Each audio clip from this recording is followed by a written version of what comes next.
Sí. Hola jóvenes, muy buenas tardes. Bueno, en la clase de hoy vamos a continuar con el estudio de los ciclos teóricos que sirven como base, ¿no? Como referencia para entender y analizar el funcionamiento de los motores de combustión interna reales. Eh, pero previamente quería indicarles, ¿no? Como esta clase va a ser grabada, en la anterior clase nos olvidamos de grabar. Es decir, no sé qué error cometí, que no se grabó la clase, ¿no? Entonces, quiero que por favor cualquiera de ustedes me avisen en caso de que no aparezca el punto rojo de la grabación. Si en una de las esquinas aparece un puntito rojo que indica que la clase se está grabando. Entonces, a veces, eso me ocurre generalmente en los inicios del ciclo, ¿no? Los comienzos del ciclo, como uno pierde el hábito, entonces a veces ocurre eso. Pero de todas maneras, quiero que por favor me informen cuando eventualmente pueda ocurrir ello. También Compañero, buenas quería... tardes. Sí, buenas tardes. Sí, sí, en mi caso sí se está viendo el punto rojo. Sí, sí, ahora lo he comprobado, ¿no? Pero en clases sucesivas, si eventualmente me olvidara de activar la grabación, entonces les pediría que me pasen la voz, por favor. Después, si es que hay algún alumno que todavía no recibe el enlace de la clase por el Zoom o las clases grabadas, o el material del curso, entonces le informan, por favor, que me escriban a mi correo. Le proporcionan mi correo electrónico para que esa persona me escriba y entonces automáticamente copio con su nombre y su correo y lo incluyo en las listas respectivas. No creo que sean muchos, serán uno o dos a lo máximo, pero de todas maneras, ¿ya? Si tuviesen algún compañero que se esté quejando de que no le llegan todavía los enlaces, o los que hicieron el material del curso, entonces que me escriban a mi correo. Bueno, como les estaba indicando al inicio de esta clase,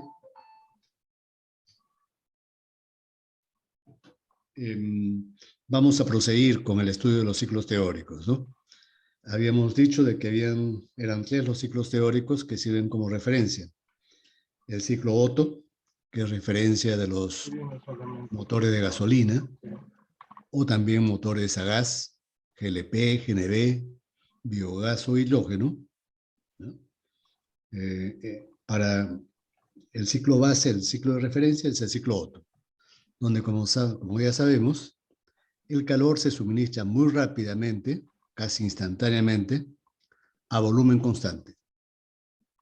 Después tenemos el ciclo diésel, que sirve como referencia o pauta para el estudio de los grandes motores diésel, los cuales se mueven y su cigüeñal gira a muy baja velocidad. Ya, que se les había dicho que hay una especie de axioma, ¿no? O principio. Mientras más grande es el motor, más lento se va a mover su cigüeñal. Entonces, eso ocurre con los motores diésel marinos o ferroviarios o para grandes grupos electrógenos de plantas termoeléctricas. Entonces, ahí vamos a considerar como referencia el ciclo diésel.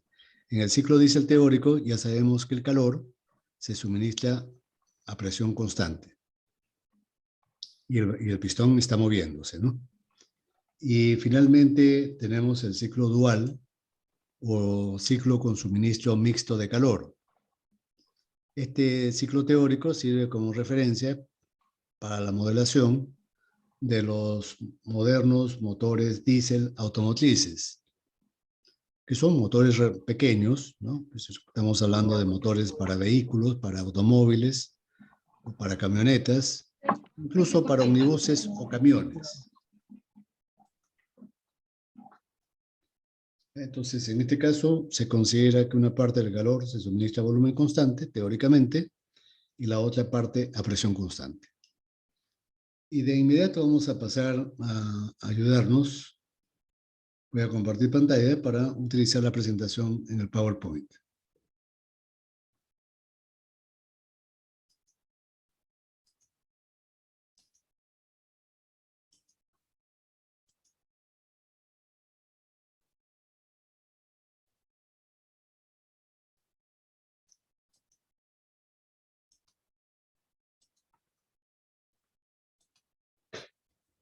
Ya. Ahí estoy mostrando directamente el ciclo dual. Ya en el libro de Dante Giacosa, también le llaman ciclo Sabaté, pero no es un término, no es un nombre generalizado, solamente lo utiliza Dante Giacosa. Entonces, si nosotros comparamos los procesos de cada uno de los tres ciclos que hemos mencionado, llegamos a la conclusión que el único ciclo que difiere es el proceso de suministro de calor. En el ciclo Otto, por ejemplo, el calor se suministra a volumen constante, como ya hemos mencionado. En el ciclo diésel, el calor se suministra a presión constante, de C a Z, isobáricamente, ¿no? En este proceso, el pistón se está moviendo. En cambio, en el ciclo Otto, el pistón se mueve, pero pasa instantáneamente por el punto muerto superior. Noten ustedes que este suministro de calor de C a Z transcurre cuando el pistón pasa por el punto muerto superior. Y ese pasaje demora un instante. Por eso que el calor tiene que suministrarse con velocidad infinita en el ciclo Otto. Y por último tenemos el ciclo dual. En el ciclo dual también vemos que el suministro de calor difiere de los casos anteriores. Una parte del calor se suministra a volumen constante, tal como ocurre en el ciclo Otto, isométricamente, y la segunda parte se suministra a presión constante, de forma isobárica, como ocurre en el ciclo diésel. Entonces, podemos llegar a la conclusión que de estos tres ciclos, el caso general se puede considerar el ciclo dual. Y los ciclos Otto y diésel son considerados, o lo podemos considerar, como casos particulares. Y efectivamente, así puede ocurrir, ¿no?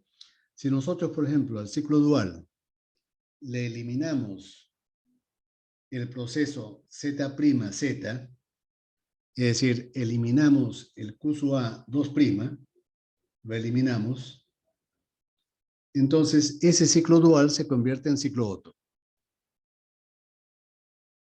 ¿No es cierto? Mientras que, si nosotros elimináramos el Q sub A', si esto lo eliminamos, y mantenemos solamente el Q sub A 2', entonces ese ciclo dual se convertiría en el ciclo diésel. Entonces podemos considerar efectivamente que el ciclo dual lo podríamos considerar el caso general. Entonces las fórmulas que vamos a deducir en la clase de hoy para este ciclo dual nos podrían servir, ¿no? Para, mediante simplificaciones matemáticas, calcular muy fácilmente las eficiencias y las presiones medias de los ciclos Otto y diésel. Solamente tendríamos que deducir las fórmulas de eficiencia y presión media solamente para este ciclo, el dual. Y para los otros dos, simplemente, mediante simplificaciones matemáticas, obtenemos las fórmulas respectivas. Y eso es lo que vamos a hacer. Entonces, vean. A ver, voy a utilizar una pizarra.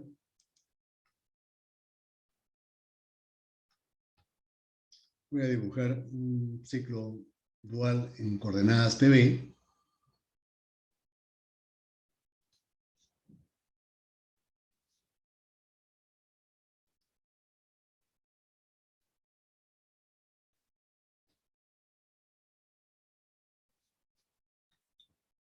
Es un volumen.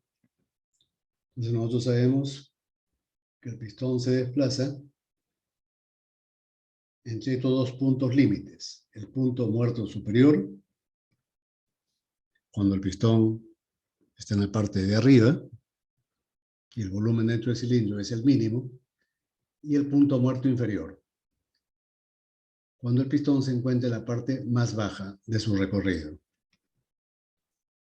Y el volumen dentro del cilindro es máximo. Entonces, vamos a tener proceso de compresión. Voy a dibujar de otro color.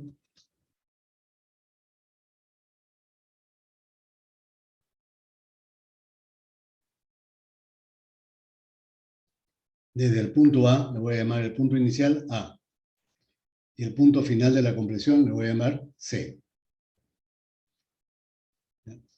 Después se suministra el calor en la primera fase a volumen constante, de C a Z',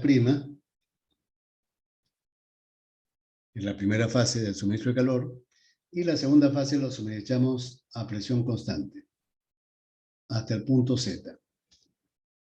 En Z comienza la expansión, ya sin suministro de calor.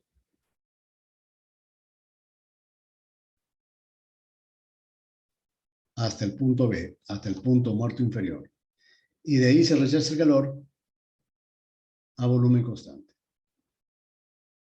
¿Ya? Entonces voy a indicar eso, dónde se suministra el calor.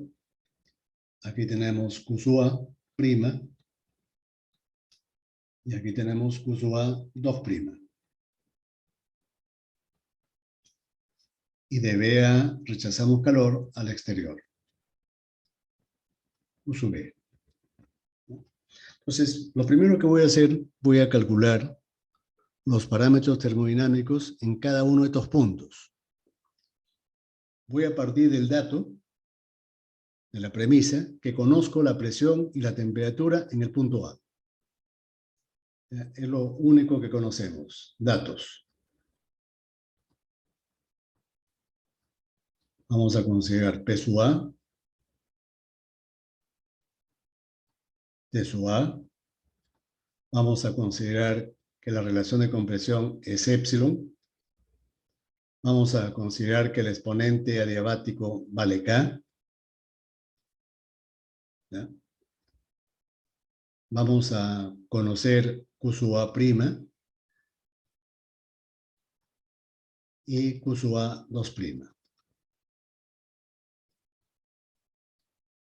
Esto lo vamos a considerar dato. Y entonces, para calcular, por ejemplo, los parámetros en el punto C.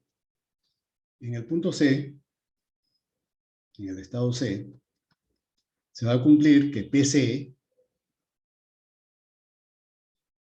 es igual ¿a qué? ¿Cómo calculamos PC? A ver, voy a borrar para indicar eso, por favor. Voy a borrar esto. Entonces puedo considerar que P sub A por B sub A a la K es igual a PC por BC a la K.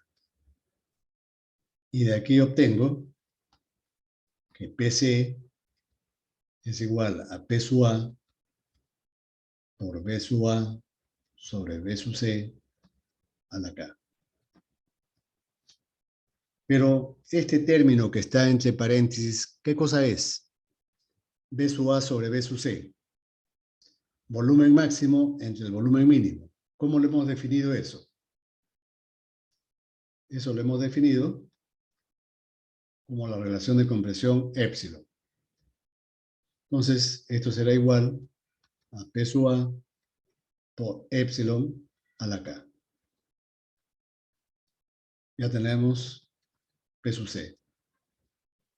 ¿Cómo calculamos la temperatura en ese mismo punto? T sub C.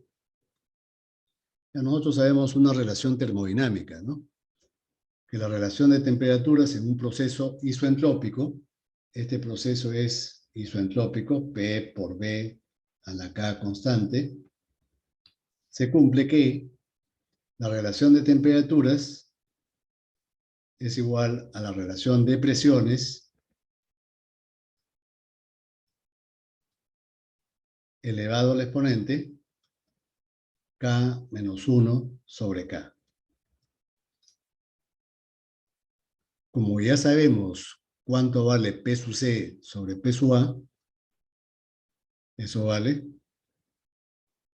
P sub C sobre P sub A vale epsilon a la K. Y esto lo elevamos a la K menos 1 sobre K. Es decir, esto vale epsilon a la K menos 1.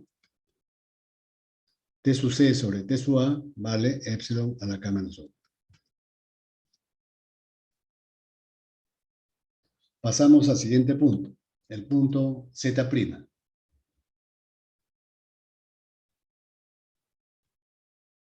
¿Cómo calculamos la temperatura en el punto Z'? Supongamos que también nosotros conocemos o podemos calcular lambda.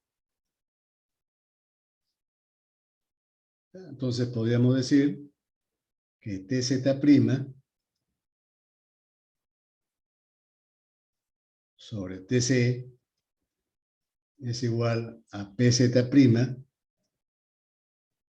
sobre PC, y esto es igual a lambda. ¿No es cierto? Ya sabemos también que PZ' es igual a PZ. Entonces también lo podemos poner acá. PZ sobre PC.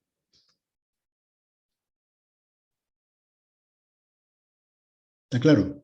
Ahora, podríamos establecer una relación termodinámica.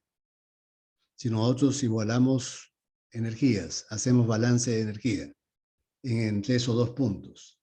Entonces podríamos decir que el calor Q sub A', recuerden que este calor es calor específico por unidad de masa. Entonces Q sub A' sería igual a C sub B, el calor específico, a volumen constante, por TZ' menos TC. Una relación termodinámica, ¿no? Haciendo el balance.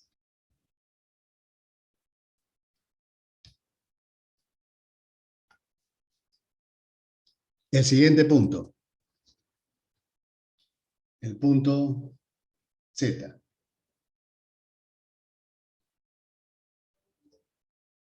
El punto Z. Para el punto Z, ¿qué cosa consideramos? Habría que considerar como dato Rho. Rho. ¿Qué cosa era Rho? ¿Cómo la habíamos llamado? Coeficiente de expansión preliminar. Efectivamente, coeficiente de expansión preliminar, Rho. ¿Ya? Entonces, podemos hacer uso de Rho.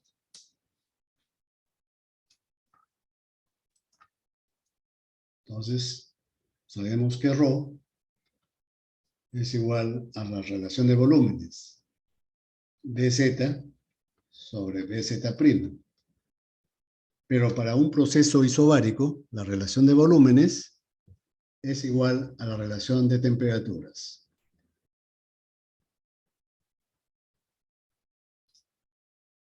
Sabemos que la presión es constante. En ese proceso CZ', o Z', perdón, el proceso es isobárico. Y se cumple esto. Ahora, también podemos hacer un balance de energías en el proceso Z'. Entonces podríamos calcular Q sub A 2'. Q sub A 2' sería igual a C sub P por el cambio de temperaturas. TZ menos TZ'.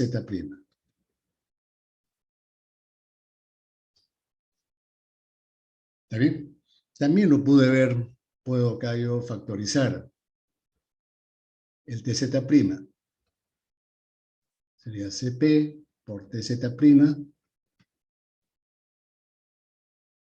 por TZ sobre TZ' menos 1. ¿Para qué hago eso? Para poder utilizar este cociente. Este cociente sabemos que vale Rho. Lo mismo pude haber hecho en la fórmula anterior. Aquí pude haber yo puesto que esto es igual a C sub B, factorizo T sub C, y me va a quedar dentro TZ' sobre TC. Pero TZ' sobre TC es lambda. Entonces de frente le pongo lambda. Lambda menos 1. ¿Ya?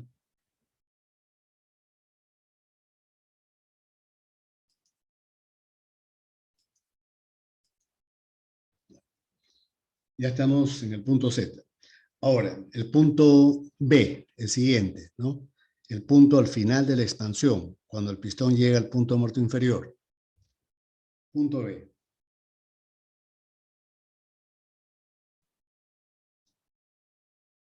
En el punto B también podemos plantear lo siguiente. PZ por BZ a la K es igual a PB por B sub B a la K. Porque el proceso ZB es un proceso, de acá, de ZB, es un proceso isoentrópico. Acá también se cumple que P por B a la K es constante.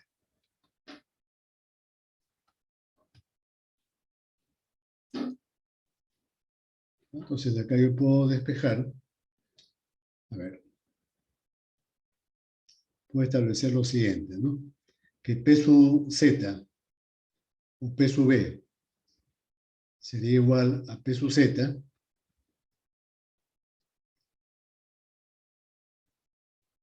por P sub B sobre B sub Z a la K.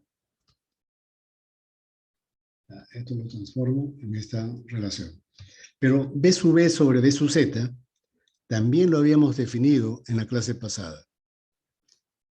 Nos podemos dar cuenta con facilidad que B sub B sobre B sub Z nos está indicando cuánto se expande el gas durante la expansión pura, ya sin suministro de calor.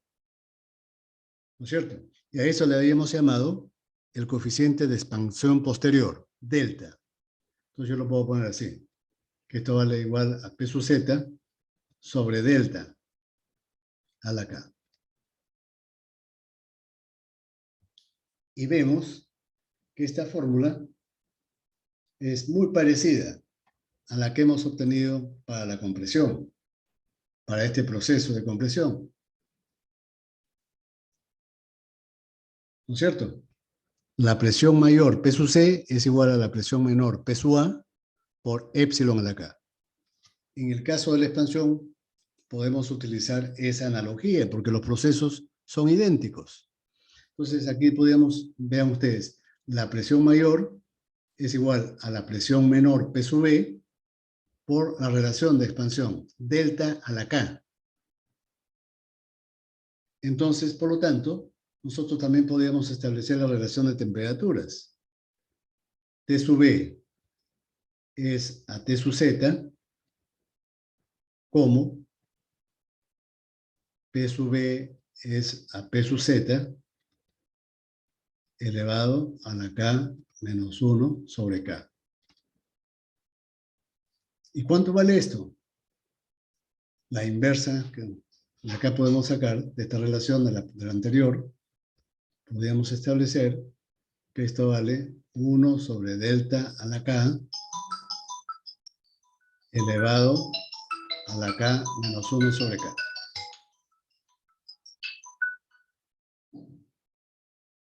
Por lo tanto, esto va a dar 1 sobre delta a la K menos 1.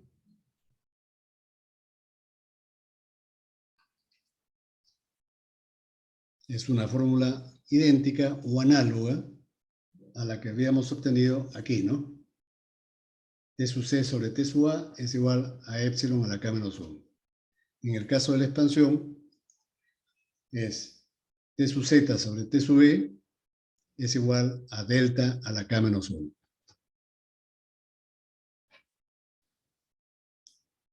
¿Está bien? Ahora, hay una relación que es importante para el cálculo de las eficiencias termodinámicas y de las presiones medias. Y ese parámetro es el cociente o la relación que hay entre la temperatura T sub B y T sub A. En este proceso, que lo voy a mostrar, ¿no? La relación de temperaturas entre T sub B y T sub A. ¿Cómo lo podríamos calcular? Con las relaciones que hemos obtenido. Bueno, ahora resulta fácil eso, ¿no? T sub B sobre T sub A. Primeramente ponemos T sub B en función de T sub Z. Sería T sub Z sobre delta a la K-1 sobre T sub A. Pero delta lo podemos poner en función de otros dos términos ya conocidos y definidos. ¿Cuáles son estos? Yo puedo poner lo siguiente. Voy a ponerlo como premisa primeramente, ¿ya? Que épsilon, la relación de compresión épsilon, es igual a rho por delta. Quiero demostrar esta relación. ¿Cómo lo demostramos? A ver, rho, primeramente rho. ¿Cómo lo habíamos definido rho? El coeficiente de expansión preliminar. Rho, por definición, es B sub z sobre BZ'. ¿Está bien? Y delta, ¿cómo lo habíamos definido? Delta es la relación entre B sub B, aquí, con respecto a B sub Z. Esas definiciones lo voy a utilizar para demostrar esta relación. Rho es igual, este de acá es igual, a B sub Z sobre BZ'. Y delta es igual a B sub B sobre B sub Z. Si yo multiplico estos dos cocientes, se va a simplificar BZ. Y va a quedar B sub B sobre BZ'.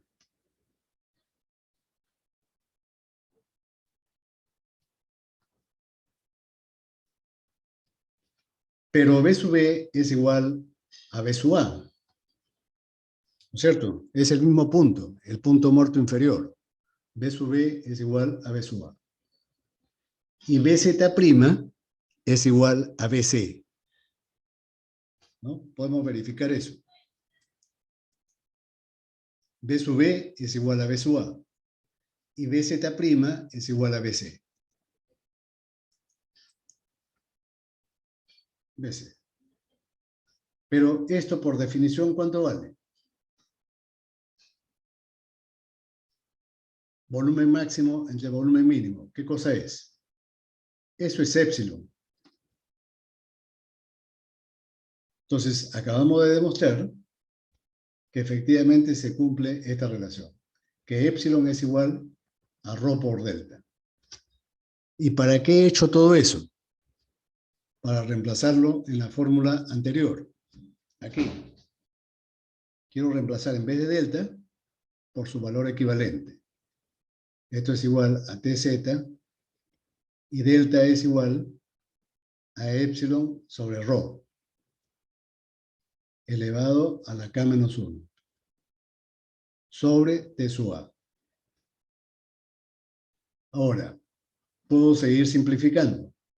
T sub Z lo puedo poner en función de TZ'. ¿Cómo?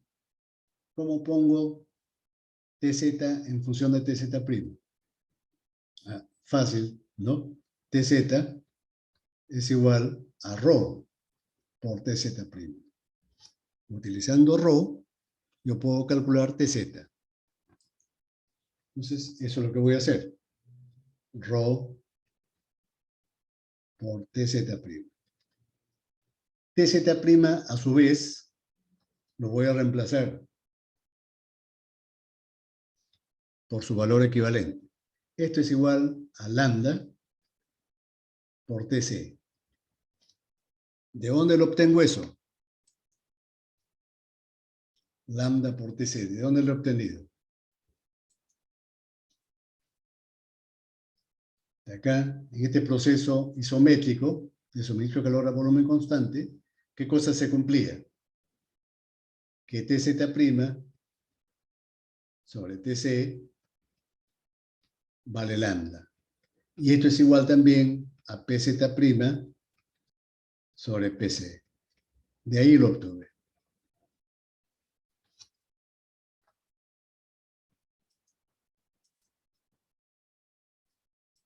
Acá. Entonces voy a reemplazar. Ya lo reemplacé, ¿no? Lambda por TC. Y TC lo voy a, finalmente, lo voy a poner en función de T sub A. T sub C es igual a T sub A por epsilon a la K menos 1. Si yo simplificara, si yo simplifico todo esto, algebraicamente, si yo lo simplifico, me va a quedar lo siguiente, que T sub B sobre T sub A es igual a lambda por rho a la K. Y esta relación es muy útil, no solamente para la deducción de las fórmulas que estamos haciendo, sino en la aplicación de ejemplos prácticos. Entonces, yo les recomiendo que la demuestren, la demostración que he hecho yo en este momento, lo vuelvan a repetir en sus casas, ¿ya? Y esa fórmula lo guarden, porque la vamos a utilizar frecuentemente. T sub B sobre T sub A es igual a lambda por rho a la K. ¿Está claro? Entonces, y en este momento sí puedo calcular la eficiencia de este ciclo dual. ¿Cómo será la eficiencia del ciclo dual?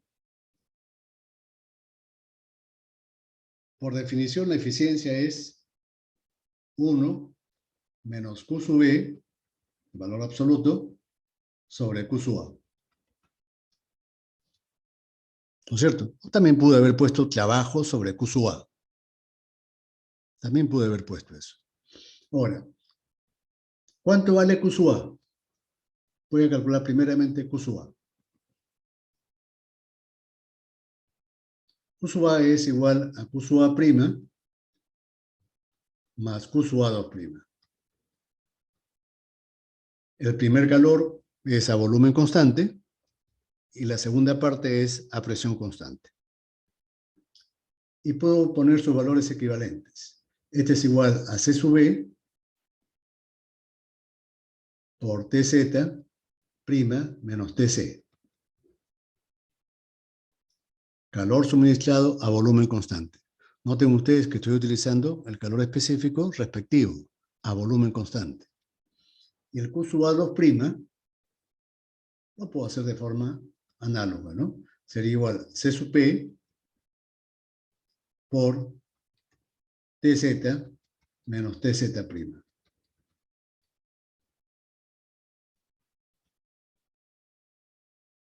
Puedo yo aquí factorizar C sub B. ¿Ya? Voy a factorizar C sub B y T sub C. Y el resto lo pongo entre corchetes. Entonces, el primer sumando, ¿cómo sería el primer sumando? ¿No es cierto que sería TZ' sobre TC?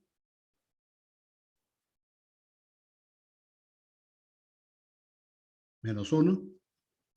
Ese es el primer sumando. Este de acá. ¿Cómo es el segundo sumando? Yo puedo, sería así, ponerlo así, ¿no? C sub P sobre C sub B. Factorizo el TZ' sobre TC. Y me queda entre paréntesis TZ sobre TZ' menos 1. Cierro el corchete. Ahora aquí yo puedo reemplazar términos. ¿Esto cuánto vale? TZ' sobre TC. Ya a estas alturas, ya cuando ustedes practiquen y se acuerden de las definiciones, esto vale lambda. Esto vale lambda. Lambda menos 1. ¿Cuánto vale C sub P sobre C sub B? Por definición termodinámica, eso es igual al exponente adiabático, K. ¿Cuánto vale TZ' sobre TC? Lo acabamos de ver. Esto vale lambda. ¿Y cuánto vale TZ sobre TZ'? Eso vale ρ. Por lo tanto, el Q sub A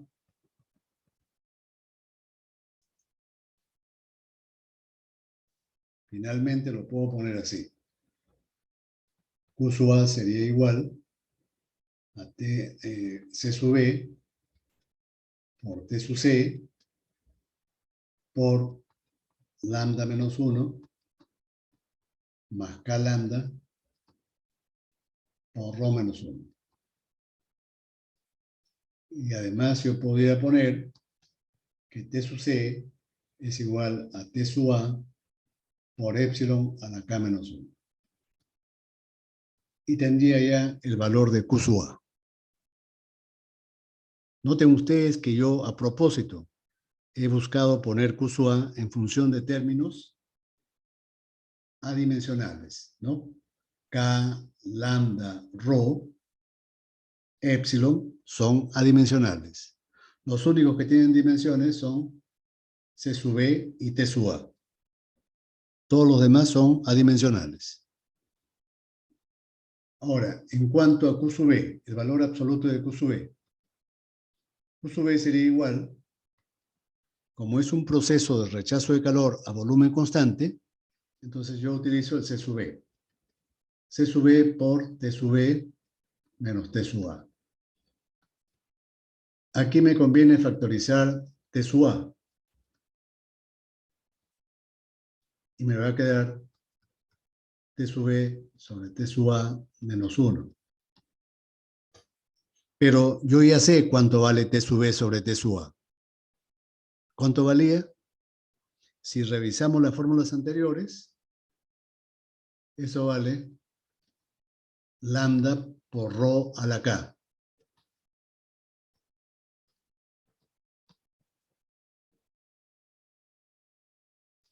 Si yo reemplazo los valores, las fórmulas que he obtenido de Q sub A, esta, y Q sub B, esta de aquí, en la fórmula de la eficiencia termodinámica,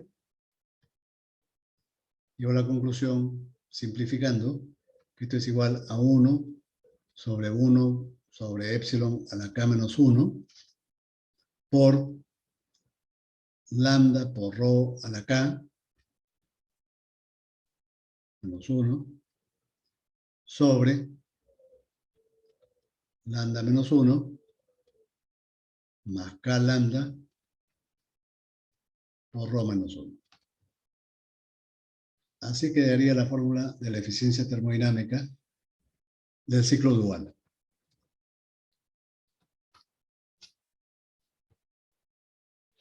Y como dijimos al inicio de la clase, podríamos considerar el caso general al ciclo dual. Y los ciclos Otto y Diesel podemos considerarlo como casos particulares. Dije que mediante simplificaciones, ¿no?, termodinámicas podíamos, o definiciones, podíamos calcular fácilmente los valores de la eficiencia y de la presión media para estos ciclos. Y efectivamente, en el ciclo Otto, les pregunto yo a ustedes, ¿solamente hay un ciclo de suministro de calor a volumen constante? Esa es la premisa, ¿no? Que el calor se entrega exclusivamente a volumen constante. No hay proceso a presión constante en el ciclo Otto. Por lo tanto, ¿cuánto vale ρ? 1. 1, efectivamente. En el ciclo Otto, muy bien. En el ciclo Otto,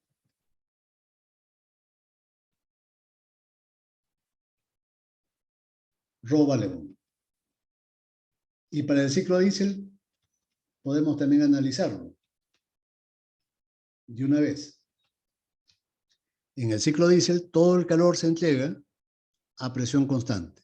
No hay proceso isométrico en el ciclo diésel. Por lo tanto, en el ciclo diésel, PC y PZ' es igual. ¿No es cierto? Y por lo tanto, en el ciclo diésel, lambda vale 1. estas son las consideraciones teóricas que vamos a hacer. ¿Ya? Si nosotros, por ejemplo, en el ciclo Otto reemplazamos en la fórmula de la eficiencia termodinámica ρ igual a 1, aquí, en esta fórmula, ρ igual a 1, ¿en qué se convierte toda esta fórmula compleja como la tenemos ahí? Se convierte en una relación muy sencilla. Para el ciclo Otto,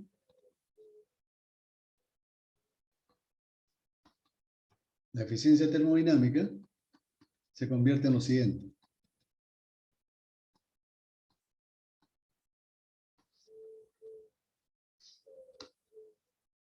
Y para el ciclo diésel,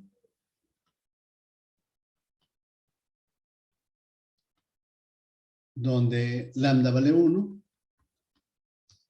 la fórmula de eficiencia termodinámica se convierte en lo siguiente. 1 menos 1 sobre épsilon a la K menos 1 y acá por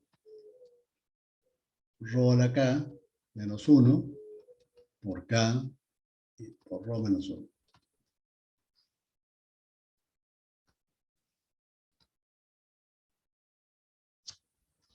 ¿Está bien? De una forma muy sencilla, hemos obtenido las eficiencias del ciclo Otto y diésel a partir de la fórmula general del ciclo dual.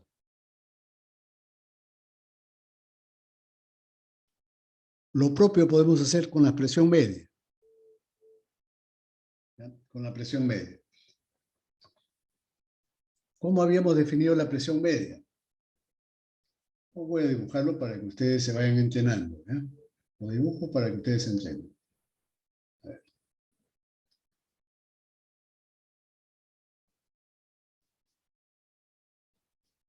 Presión, volumen. Aquí tenemos punto muerto superior, punto muerto inferior,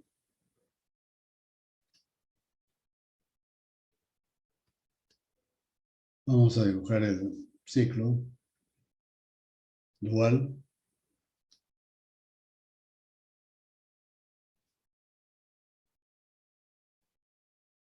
Punto A, punto C, punto Z prima, punto Z,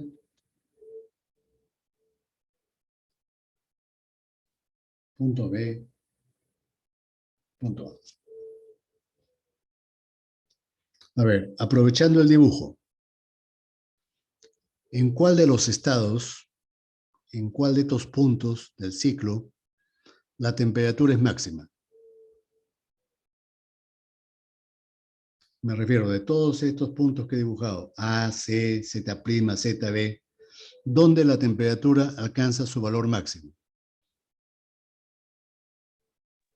En Z. En Z, efectivamente. Algunos alumnos de ciclos anteriores, no todos, algunos, piensan o pensaban de que la temperatura máxima es en el punto Z'. Como acaba de contestar su compañero, la temperatura máxima es en el punto Z, por si acaso. ¿Ya? Ahora, la distancia o la diferencia de volúmenes entre el punto muerto superior y el punto muerto inferior, como ya sabemos, es la cilindrada unitaria. Algunos autores también le llaman volumen de desplazamiento. Es el volumen que desplaza el pistón cuando se mueve del punto muerto superior al punto muerto inferior o viceversa. Ya, no es la cilindrada total, ¿eh? Cuando uno dice, por ejemplo, la cilindrada de un Toyota 1800, entonces 1800 son 1800 centímetros cúbicos. Pero esos 1800 es la sumatoria de todos los cilindros, las cilindradas de todos los cilindros. A veces hay confusión en los alumnos. Ya cuando yo especifico, cuando indico como dato la cilindrada total, hay que dividir esa cilindrada total entre el número de cilindros para yo obtener este B sub H que he dibujado acá en la figura. Aquí es la cilindrada unitaria de un solo cilindro, por si acaso. ¿Ya? Entonces, ¿qué cosa es la presión media? habíamos dicho que había que superponer un rectángulo.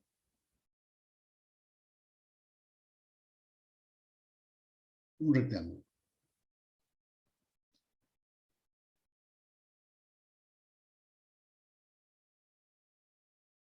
Y que este rectángulo tuviese la misma área del trabajo del ciclo azul.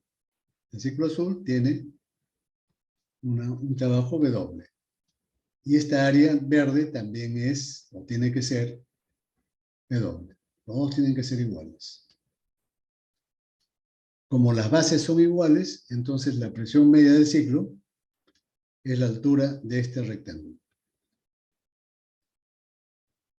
Presión media del ciclo. Y habíamos dicho que la presión media era un parámetro importante porque nos indicaba qué tan compacto era el motor. ¿Está bien? Por definición, la presión media es igual al trabajo total entre B sub H. El trabajo total es igual a M, la masa del ciclo, la masa de la sustancia de trabajo que recircula en el ciclo, multiplicado por el Q sub A, calor específico, total, Q sub A, por la eficiencia termodinámica, sobre B sub H.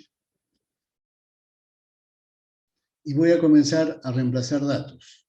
¿Ya? En las fórmulas ya deducidas anteriormente voy a reemplazar datos.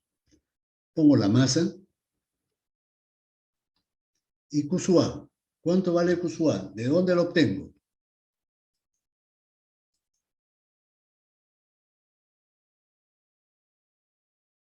No puedo obtener de acá. ¿No es cierto? De ahí lo puedo obtener. Entonces, eso es lo que voy a hacer.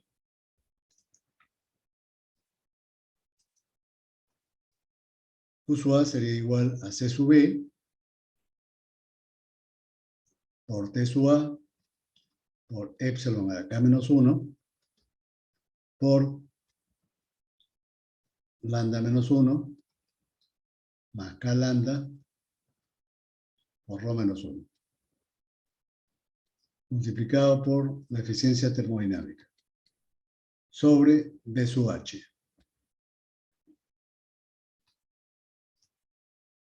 Ahora, previamente, yo al C sub B lo puedo poner en función de R, de la constante R del gas y del exponente diabático. Esto es igual a R sobre K menos 1. C sub B es igual a la constante R entre K menos 1. ¿Ya? Ahora, vean ustedes, ¿qué términos aparecen acá en el numerador? Aparece la masa, aparece la constante R y aparece la temperatura T sub A. Eso es sugestivo, ¿no? Si yo pudiera poner B sub H en función de B sub A, si yo pondría B sub H en función de B sub A, yo podría tener algo adecuado, ¿no? Porque, ¿qué cosa pasaría? Si yo tuviese en el numerador M por R por T sub A y abajo de alguna forma que aparezca B sub A, ¿cuánto vale esto? Por la ecuación de los gases ideales.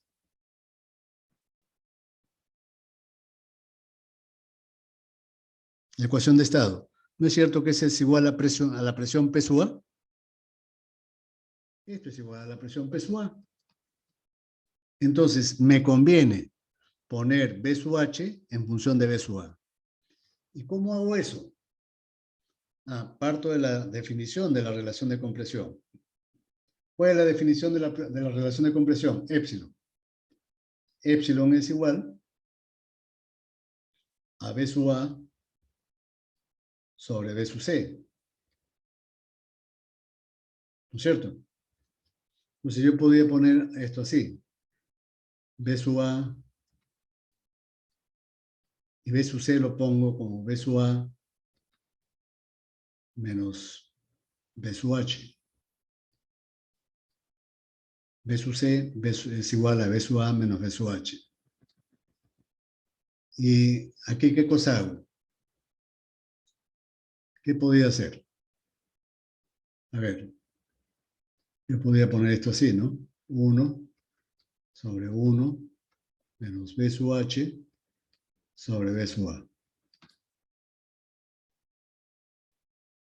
¿Está bien? Y entonces, finalmente yo podía deducir que B sub H sobre B sub A es igual a epsilon menos 1 sobre epsilon. Y aquí tengo la relación que buscaba. Poner B sub H en función de B sub A. Y lo reemplazo aquí arriba. Lo reemplazo ahí arriba. Y lo simplifico. ¿Ya? Me voy a ahorrar el trabajo de simplificación algebraica. Ya ustedes lo comprueban. Y llego finalmente al valor de la fórmula de la presión media. La presión media del ciclo sería igual a P sub A por epsilon a la K sobre epsilon menos 1 sobre K menos 1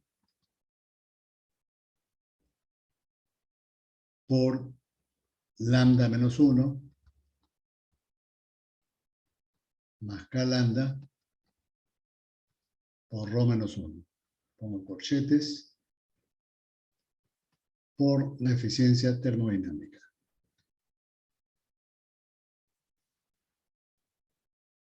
Este es para el ciclo dual.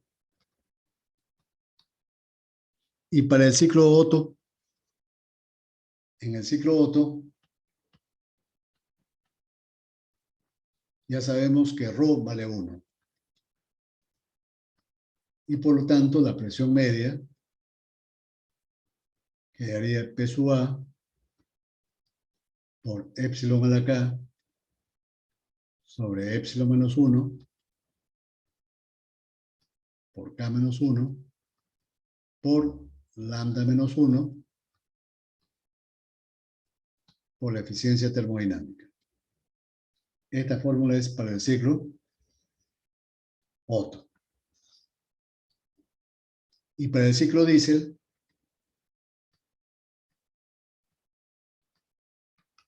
lambda vale 1. Por lo tanto, la presión media será igual a P sub A por epsilon a la K sobre epsilon menos 1 por K menos 1 por K por rho menos 1 por la eficiencia termodinámica.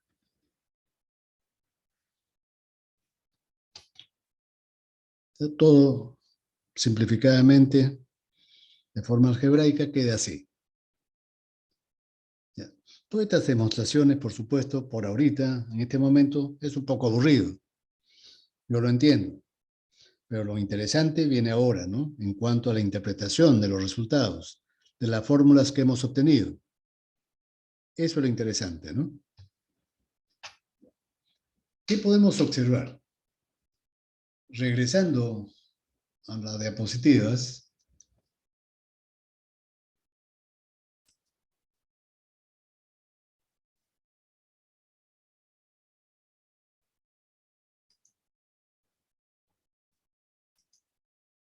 tengo lo siguiente. A ver.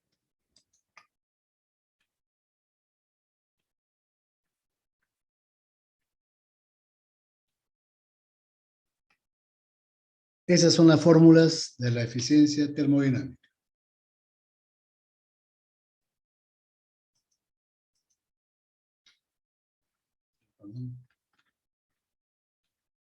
Aquí. Para los tres ciclos. Dual, Otto y diésel. Y he marcado con una elipse el término que se repite, ¿no? Se repite en las tres fórmulas el término 1 sobre epsilon a la K-1. ¿Qué significa ahí eso? Que epsilon influye por igual en las tres fórmulas. De tal forma que cuando epsilon aumente,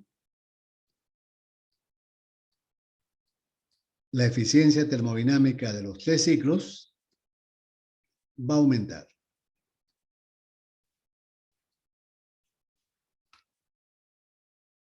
Y eso, efectivamente, así ocurre en los motores regantes. Cuando aumenta epsilon, aumenta la eficiencia térmica. Y esto es más notorio en los motores a gasolina. No tanto en los motores diésel, sino en los motores a gasolina. Por eso que los fabricantes de motores de gasolina, ellos se esmeran de que año a año sus modelos tengan una mayor relación de compresión para que el motor sea más eficiente y más potente a la vez. Sobre todo pues en una época donde las reservas probadas de petróleo a nivel mundial cada vez son menores e incluso algunos ya han anunciado la defunción del motor de gasolina anticipadamente, ¿no? Es decir, claro, ahora se entiende que el motor de encendido por chispa puede utilizar hidrógeno. Por ahora es complicado y caro, pero hasta el 2035, donde se anuncia la desaparición del motor de gasolina, ese motor va a poder seguir trabajando con hidrógeno, con contaminación muy pequeña, pasando los estándares rigurosos que hay.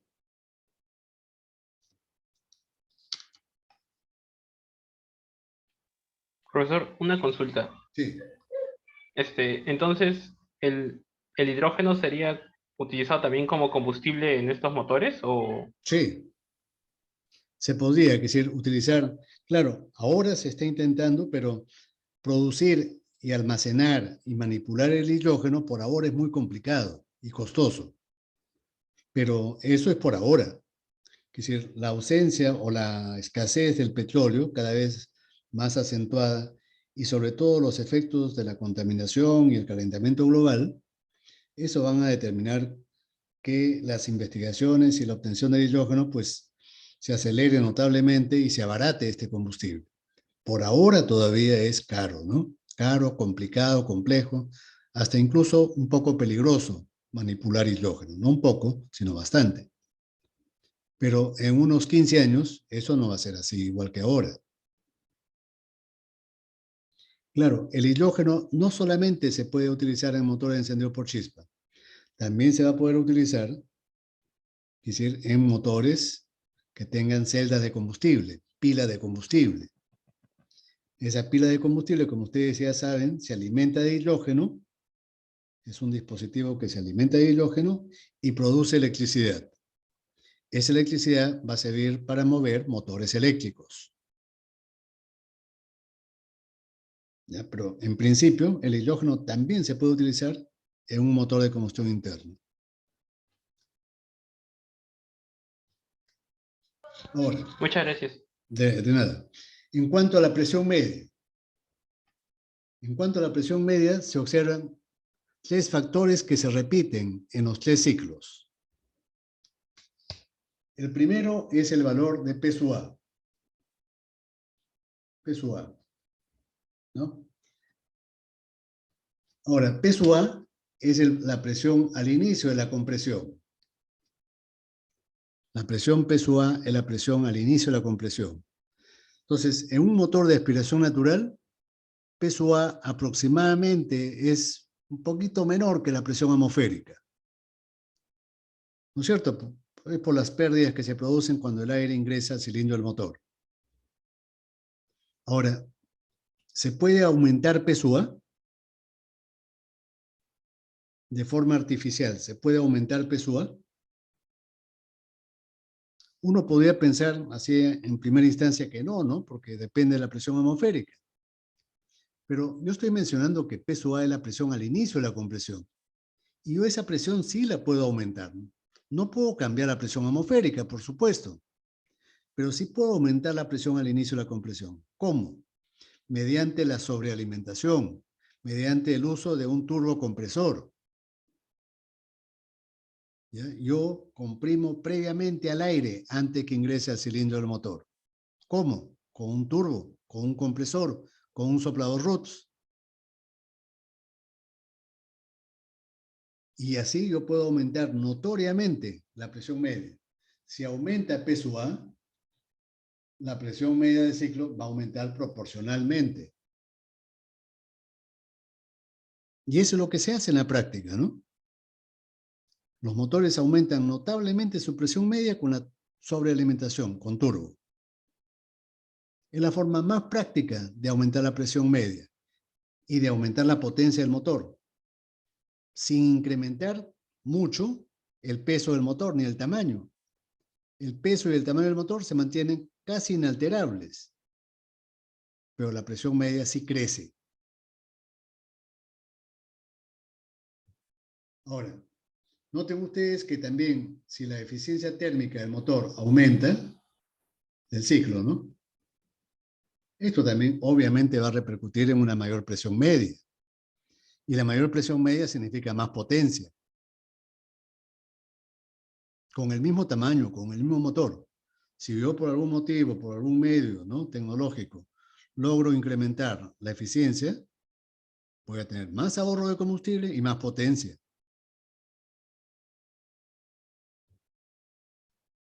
Por último, vean ustedes este término, ¿no?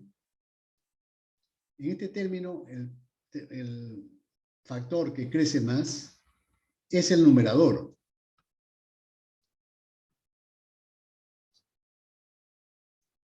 Si nosotros aumentamos la relación de compresión, entonces crece la eficiencia y crece la presión media.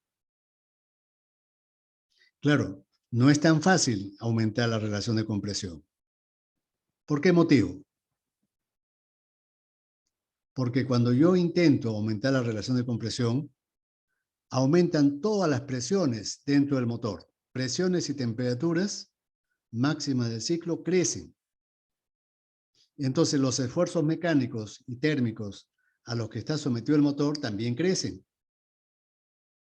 Para yo poder contrarrestar eso, tengo que utilizar o materiales más resistentes a la presión y a la temperatura, o paredes más gruesas.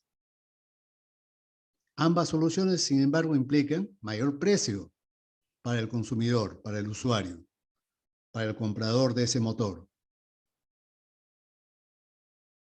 En los motores de encendido por chispa, a gasolina, es una práctica común de los fabricantes. Ellos intentan cada año aumentar la relación de compresión de sus motores.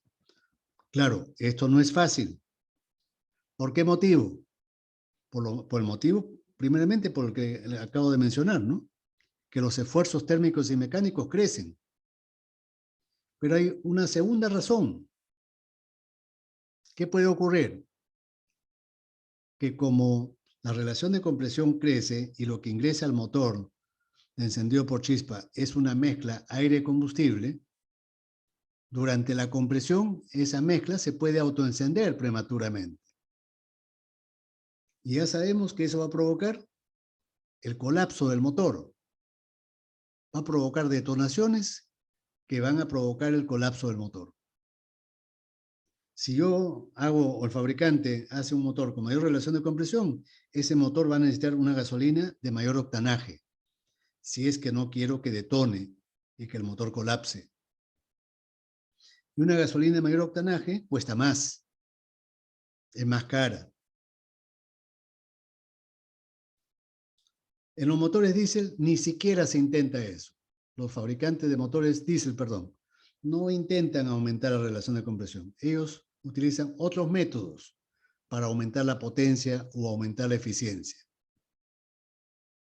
¿Cuál, por ejemplo? Ellos, por ejemplo, utilizan o intentan aumentar la presión mejorando la inyección, inyectando el combustible a más presión para que el combustible se pulverice en gotitas más pequeñas.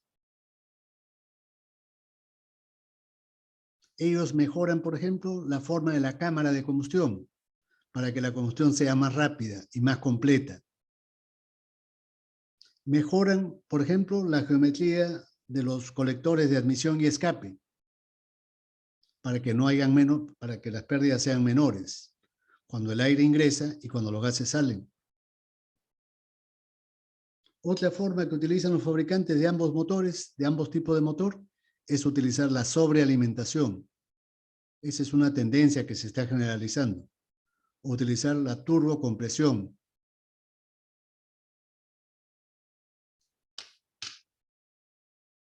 ¿Está bien? ¿Se entendió, por favor?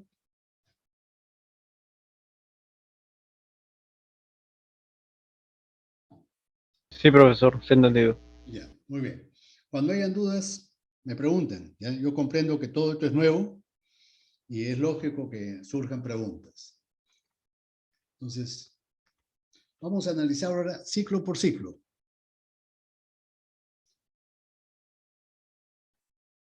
Ciclo por ciclo. El ciclo Otto. Comenzamos con el ciclo más sencillo, el ciclo Otto. ¿De qué depende la eficiencia y de qué depende la presión media?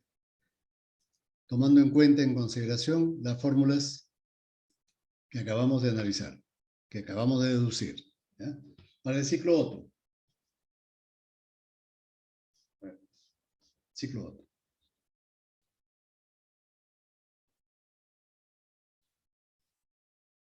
Acabamos de ver que la fórmula de la eficiencia termodinámica es una fórmula sorprendentemente sencilla.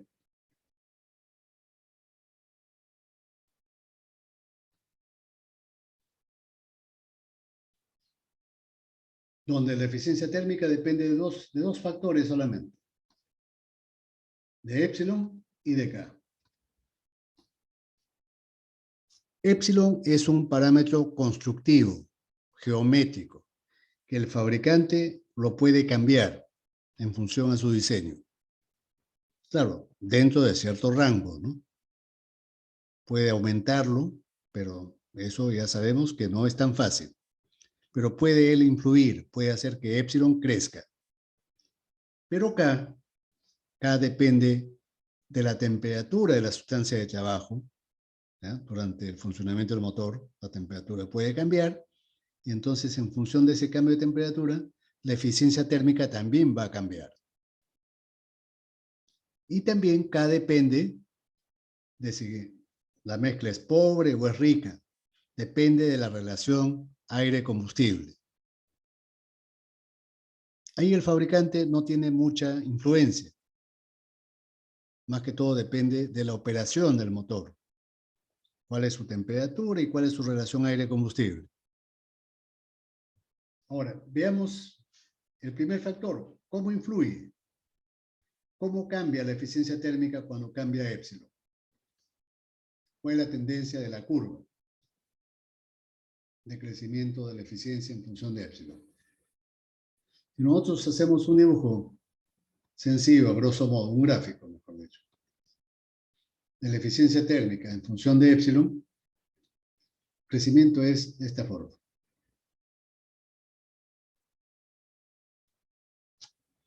Es una curva creciente cóncava hacia abajo. ¿Qué significa eso? Que a medida que crece epsilon, aumenta la eficiencia térmica. Sí, es cierto. Pero la velocidad de crecimiento de la eficiencia en función de epsilon cada vez es menor. Cada vez crece menos. ¿Está bien? Por eso, cuando al principio del siglo XX, del siglo pasado, cuando se comenzaron a producir masivamente los motores de combustión interna, era fácil aumentar la eficiencia térmica. Por ejemplo, aumentaba de 5 a 6. Aumentar de 5 a 6 producía un efecto notable sobre la eficiencia térmica. Pero ahora vean ustedes, estamos entre 10 y 11 la eficiencia máxima, la relación de compresión máxima. 11 podemos poner acá. Haber pasado de 10 a 11, vean ustedes que ha producido un muy ligero incremento. Un incremento exiguo, pequeño, de la eficiencia térmica. Sin embargo, los fabricantes siguen aumentando la relación de compresión. Obviamente con el objetivo de que el usuario economice más combustible. Claro, a la vez también se obtiene más potencia, pero el objetivo es ahorrar combustible. Ahora, ya sabemos que esto no es fácil aumentar la relación de compresión, ¿no? Si uno aumenta la relación de compresión, hay varios efectos inmediatos. Aumenta PZ y TZ. ¿Qué cosa es PZ y TZ? Presión y temperatura máxima del ciclo. Las presiones y temperaturas máximas del ciclo crecen. Y entonces los esfuerzos térmicos van a incrementarse. Esfuerzos mecánicos y térmicos crecen. Eso va a implicar utilizar materiales más resistentes o paredes más gruesas. Un motor más robusto, más pesado. Eso, por supuesto, tiene su límite, ¿no? Pero no solamente es eso. Cuando aumenta epsilon y aumentan las presiones máximas, hay el peligro del autoencendido y la detonación. Hay el peligro de autoencendido y detonación. Ahí está. ¿Qué implica eso? Son peligros, ¿no? Autoencendido, prematuro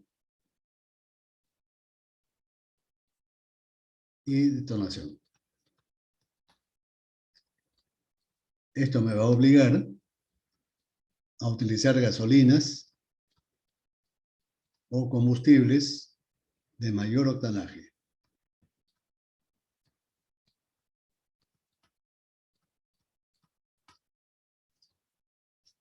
Más caras, ¿no?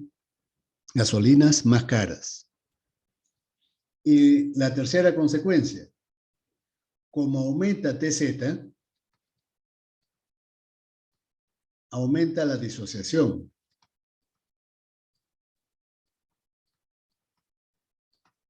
¿Recuerdan ustedes que la disociación era un factor que provocaba la disminución de la eficiencia? ¿No? Pero no solamente eso. La disociación también provoca la disociación del NOx, del nitrógeno del aire, y la formación de NOx. Y mencioné que estos NOx son gases muy tóxicos, de 10 a 20 veces más tóxicos que el monóxido, por ejemplo. Con las normas cada vez tan rigurosas, normas ecológicas tan rigurosas en el mundo, entonces, esto es un factor limitante. Yo no puedo incrementar mucho épsilon, porque se incrementan las temperaturas máximas. Y si las temperaturas máximas crecen, aumentan los NOx. Y entonces las legislaciones de los países desarrollados prohíben esto. Sobre todo en Europa, ¿no? Las normas euro y las normas norteamericanas y japonesas cada vez son más rigurosas. Sobre todo las euro, ¿no?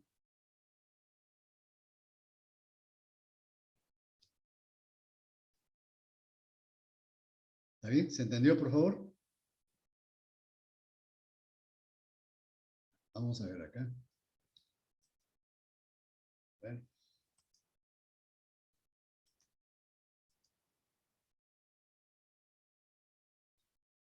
Aquí vean ustedes qué cosa he graficado, ¿no?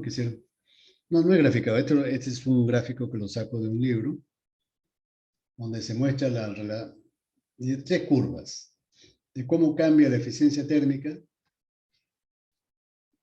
en función de épsilon. Por los valores que hay, vean ustedes, son motores antiguos ya, ¿no? Para tres valores de K. La primera curva es con K 1,4. Los mayores valores. La segunda curva es con K igual 1,3. Y la tercera curva con K igual 1,2.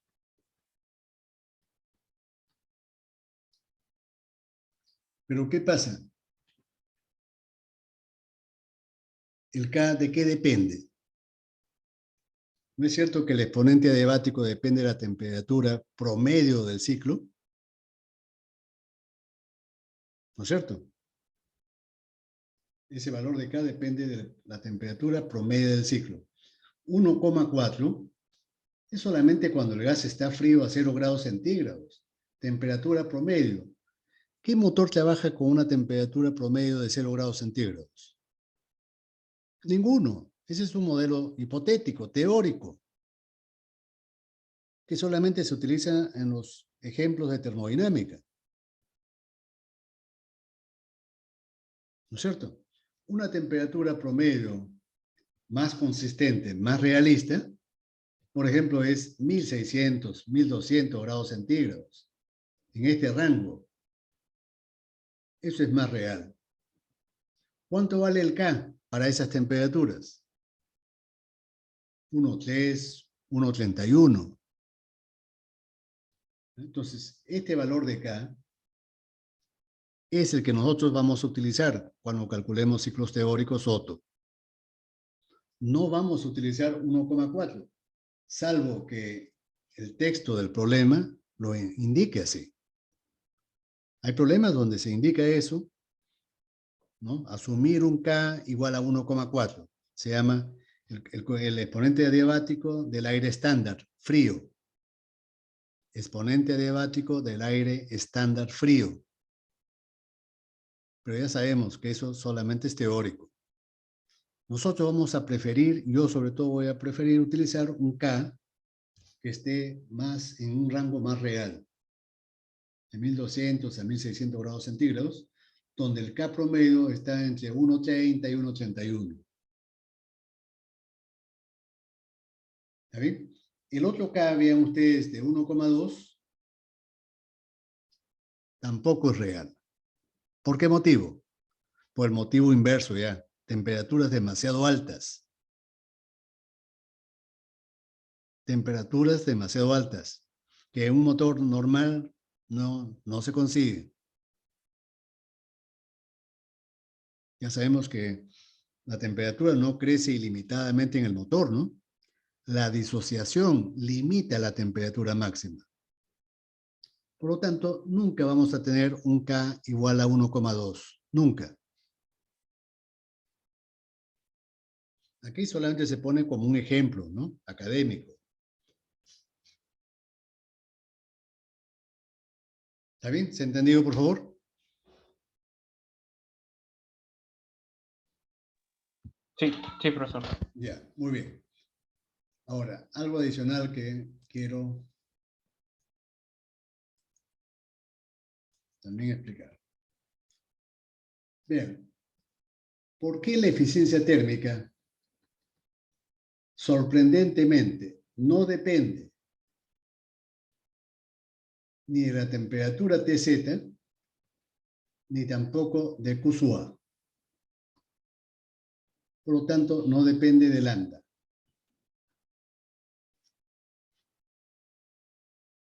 Es curioso esto, ¿no? Es sorprendente. ¿Y por qué nos debería sorprender?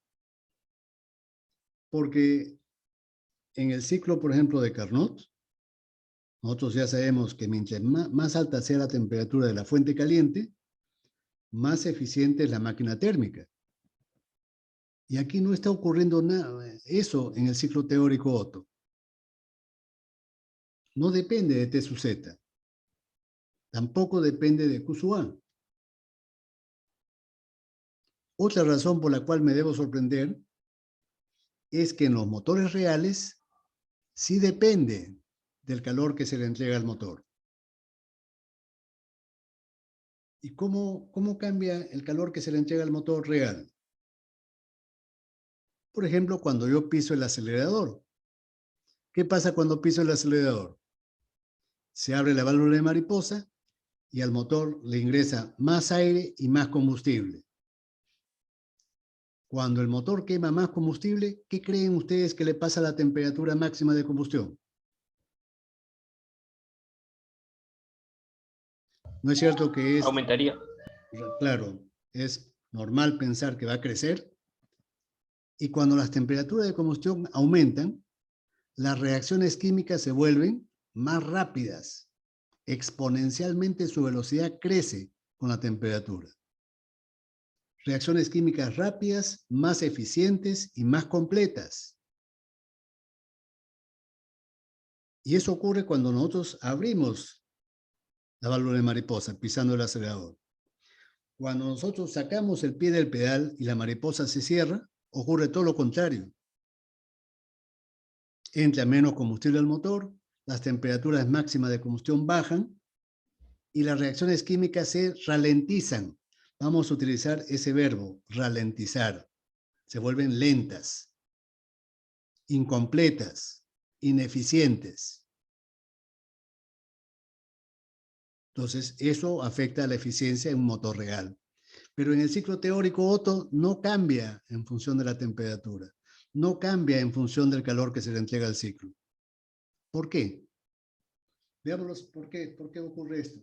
¿Por qué ocurre esto? Vamos a preguntarnos. ¿Por qué ocurre? A ver, Q sub A. ¿Cómo lo calculamos en el ciclo Otto?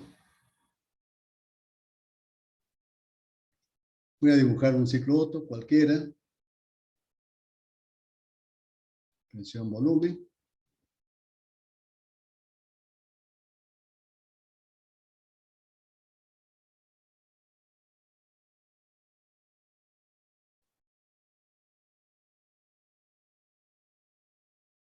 Punto A, punto C, punto Z, punto B.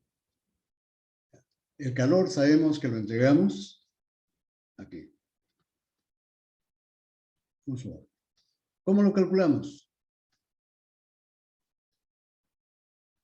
Q sub A sería igual a C sub B por TZ menos TC. Y esto ya lo podemos, sabemos que lo podemos factorizar el TC. Lo factorizo el TC y lo pongo en función de T sub A.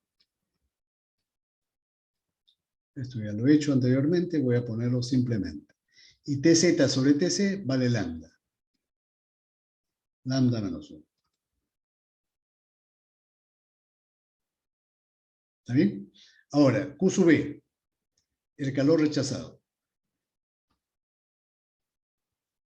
Esto es igual a C sub B por T sub B menos T sub A. Y yo factorizo T sub A y me va a quedar T sub B sobre T sub A menos 1. ¿Está bien? Pero ahora yo utilizo la relación que les dije que era importante recordarla porque se repetía frecuentemente. Yo mencioné que T sub B sobre T sub A para el ciclo dual era igual a lambda por rho a la K. Pero en el ciclo Otto,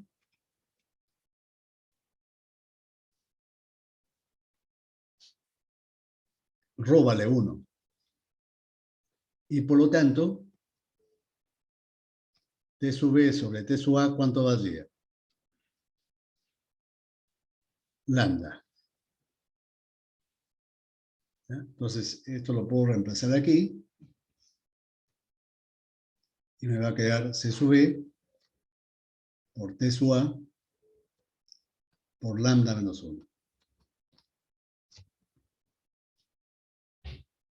¿No es cierto? Ahora, cuando yo incremento el calor que entrego al ciclo, Q sub A, en la fórmula, ¿qué cosa crece en esta fórmula? ¿Qué cosa crece cuando aumento Q sub A? ¿Cuál de los factores? Por supuesto, C sub B no cambia, ¿no? Este es constante. No cambia. Este no cambia. T sub A es la temperatura al ingreso. Tampoco cambia, ¿no? La relación de compresión es un parámetro constructivo, no cambia. K tampoco. El que cambia es lambda. Lambda menos 1. Este término es el que crece. Cuando yo aumento Q sub A, el ciclo crece para arriba. ¿Ya? Este ciclo crece para arriba. El punto Z se desplaza para arriba. Y esto va a provocar que el punto B también se desplace hacia arriba cuando agrego calor.